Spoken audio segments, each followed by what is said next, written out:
नवविवाहित आस्था बार बार अपनी सास पर इल्ज़ाम लगाए जा रही थी और उसका पति अभिषेक उसे बार बार संयम से बात करने की सलाह दे रहा था, लेकिन आस्था रुकने का नाम ही नहीं ले रही थी।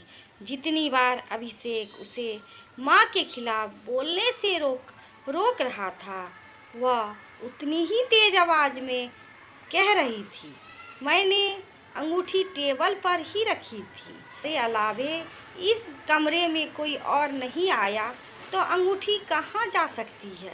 यह निश्चित रूप से माँ जी ने ही ले ली होगी। अब अभिषेक की सहन शक्ति टूट गई और उसने गुस्से में आकर आस्था को थप्पड़ मार दिया। आस्था का सिर घूम गया और उसकी आंखों से आंसू बहने लगे। शादी को अभी 3 महीने हुए थे और दोनों के बीच बहुत प्यार था, लेकिन आज अभिषेक ने अपनी माँ के लिए पत्नी पर हाथ उठा दिया था।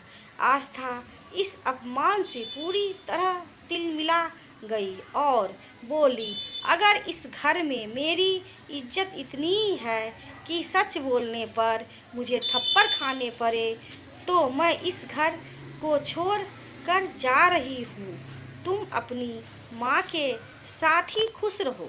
अभिषेक ने थप्पड़ मारने के बाद पछताया, लेकिन उसने अपनी माँ के खिलाफ उठे इल्ज़ामों के सामने चुप रहना ही बेहतर समझा।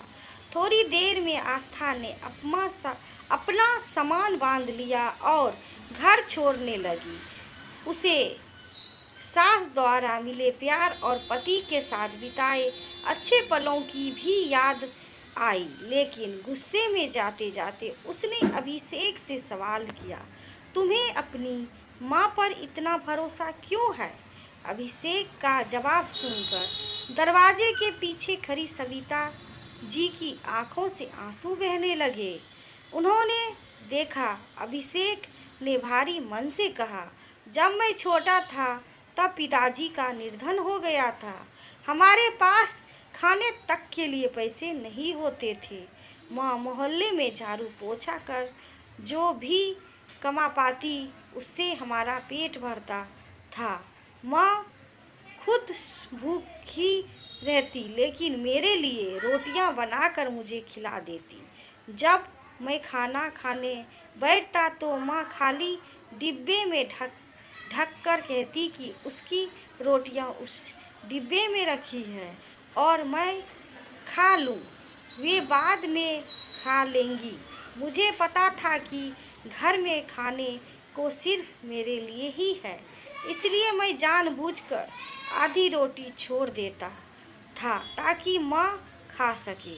अभिषेक की आवाज़ भर आई और वह कहने लगा, माँ ने मेरी जूठन खाकर मुझे पाला है और बड़ा किया। आज जब मैं 2 वक्त की रोटी कमा सकता हूँ, तो क्या मैं यह सोच सकता हूँ कि जिसने अपनी भूख सही वे किसी अंगूठी की चोरी करेगी? उसकी आंखों से आंसू बह निकले। आस्था अपना अपमान और थप्पड़ भूलकर अभिषेक को शांत कराने लगी। वहीं दरवाजे के पीछे खड़ी सविता जी यह सोचने लगी कि उनका बेटा उनकी आधी रोटी का कर्ज चुका रहा है या वे बेटे की छोड़ी हुई आधी रोटी का कर्ज।